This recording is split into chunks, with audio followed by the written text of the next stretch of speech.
నమస్తే అండి, welcome to my channel Krishna's kitchen. ఈరోజు వీడియో వచ్చేసి ఆడుతూ పాడుతూ సింపుల్గా ఈజీగా పెట్టగలిగే వడియాలండి.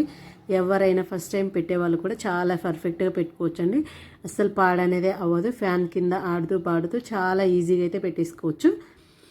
రావడం కూడా చాలా మంచిగా వస్తాయండి. ఇంకా టేస్ట్ కూడా చాలా చాలా బాగుంటాయి. ఒక్కసారి పెట్టుకున్నామంటే మనకు సంవత్సరం అంతా ఉంటాయండి. ఇప్పుడు ఎలా పెట్టుకోవాలో చూసేద్దాం. ఇక్కడ దానికోసం ఒక మిక్సీ గిన్నె తీసుకొని ఒక హాఫ్ కప్పు ఉప్మా రవ్వ అండి, సూజీ రవ్వ అంటారు కదా, అది ఒక హాఫ్ కప్పు తీసుకోవాలి. అందులోనే ఒక హాఫ్ కప్పు సగ్గుబియ్యం తీసుకోవాలండి. ఇవే రెండు పచ్చివే బాగా మెత్తగా మిక్సీ పట్టుకోవాలి. ఇలా మెత్తగా మిక్సీ పట్టుకోవాలండి. రవ్వ కదా, మరి ఎక్కువ మెత్తగా రాదండి, కొంచెం బరక ఉన్నా పర్వాలేదు. ఇలా మిక్సీ పట్టేసుకొని ఇందులో ఒక కప్పు వాటర్ వేసుకొని బాగా మిక్స్ చేసుకోండి. ఉండలు అనేది లేకుండా బాగా మిక్స్ చేసుకోవాలి. చూడండి, మనం వాటర్ వేయగానే మొత్తం పీల్ చేసుకుంటుంది. ఇలా మొత్తం బాగా మిక్స్ చేసుకున్న తర్వాత ఇంకొక కప్పు వాటర్ వేసుకోండి. మీకు మిక్సీ గిన్నె తిప్పడానికి వీలైనన్ని వాటర్ వేసుకోండి. మరి ఎక్కువ వేసుకుంటే పొంగిపోతాయండి. నాకు 2 కప్పులు వేసాను నేను. ఇలా ఒకసారి బాగా మిక్స్ చేసుకొని దీన్ని ఒకసారి బాగా మిక్సీ పట్టుకోవాలి. మళ్ళీ ఒకసారి చూడండి, ఇలా బాగా మిక్సీ పట్టుకొని ఇప్పుడు ఒక బౌల్లో వేసుకొని పక్కన పెట్టేసుకోవాలి. ఇప్పుడు మిక్సీ గిన్నె ఉంది కదండి, ఈ మిక్సీ గిన్నెలో ఇంకొక కప్పు వాటర్ వేసుకొని మొత్తం నీట్గా వేసుకొని మిక్సీ గిన్నెలో కూడా అందులో పిండిలో వేసుకొని ఒకసారి బాగా మిక్స్ చేసుకొని పక్కన పెట్టేసుకోవాలి.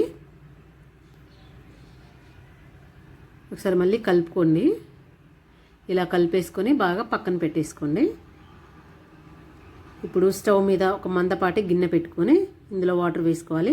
మనం సగ్గుబియ్యము రవ్వ కలిపి ఒక కప్పు తీసుకున్నాం కదండి, ఒక కప్పుకి టోటల్గా 9 కప్పుల వాటర్ వేసుకోవాలి.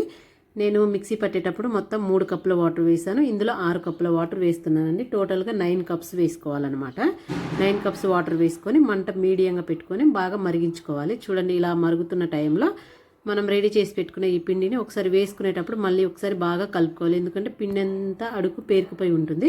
ఒకసారి బాగా మిక్స్ చేసుకొని మంట సిమ్లో పెట్టుకొని వేసుకుంటూ కలుపుకోవాలండి. వేసిన తర్వాత కలపొద్దు, వేస్తూ కొంచెం కొంచెంగా వేస్తూ కలుపుకోవాలి. లేదంటే మనకు ఉండలు అయిపోయిద్ది అనమాట. కలుపుతూ వేసుకుంటేనే ఎటువంటి ఉండలు కట్టకుండా ఉంటుంది. ఇప్పుడు ఇందులో తగినంత సాల్ట్ వేసుకోండి. సాల్ట్ అయితే ఎక్కువ వేసుకోవద్దండి, అప్పడాలలో ఎండిన తర్వాత మనకు ఎక్కువ అవుతుంది. కొంచెం వేసుకోండి, తక్కువైనా పర్వాలేదు. కానీ ఇలా వేసుకొని ఒక 10 to 15 మినిట్స్ మంట చిన్నగా పెట్టుకొని బాగా ఉడికించుకోవాలి. పిండి ఎంత బాగా ఉడికితే మనకు వడియాలు అనేది అంత పర్ఫెక్ట్గా విరిగిపోకుండా మధ్యలో చీలకుండా వస్తాయండి. మీరు పిండి సరిగా ఉడకపోయినా కూడా మనకు మంచిగా రావు. ఒక 15 మినిట్స్ తర్వాత మధ్యలో కలుపుతూ ఉడికించుకోవాలి. ఆ తర్వాత స్టవ్ బంద్ చేసేసుకొని ఒక టేబుల్ స్పూన్ నువ్వులు వేసుకొని అందులోనే కొంచెం కొత్తిమీర కరివేపాకు సన్నగా కట్ చేసుకొని వేసుకొని ఒక half table spoon chilli powder లేదనుకోండి మీ దగ్గర, చిల్లీ ఫ్లేక్స్ మామూలుగా మనం పచ్చిమిర్చి దంచుకొని వేసుకోవచ్చండి.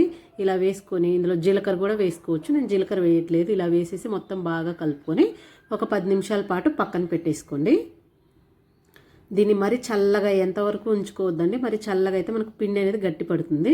ఇలాంటి ఒక క్లాత్ తీసుకొని లేదంటే చీర అయినా లేదంటే ఒక లుంగి అయినా ఏదైనా తీసుకొని కాటన్ది ఒకసారి వాటర్లో ముంచుకొని బాగా పిండుకొని డబల్ వేసుకోండి. క్లాత్ సింగిల్ కాకుండా డబల్ వేసుకొని ఇట్లాగా ఒక్కొక్క గరిటె చిన్న గరిటె తీసుకొని వేసుకోండి. దీన్ని ఏం స్ప్రెడ్ చేయొద్దండి. మీరు మొత్తం చల్లగా అయ్యేంతవరకు ఉంచుకుంటే స్ప్రెడ్ చేయాలి. కొంచెం ఒక 10 నిమిషాల తర్వాత వెంటనే వేస్తే మీకు స్ప్రెడ్ చేయ అవసరం లేదండి, అదే పల్చగా వచ్చేస్తుంది. ఇలా అన్నీ పెట్టేసుకోవాలండి. నేనైతే బాల్కనీలోనే పెట్టేసుకున్నా మొత్తము.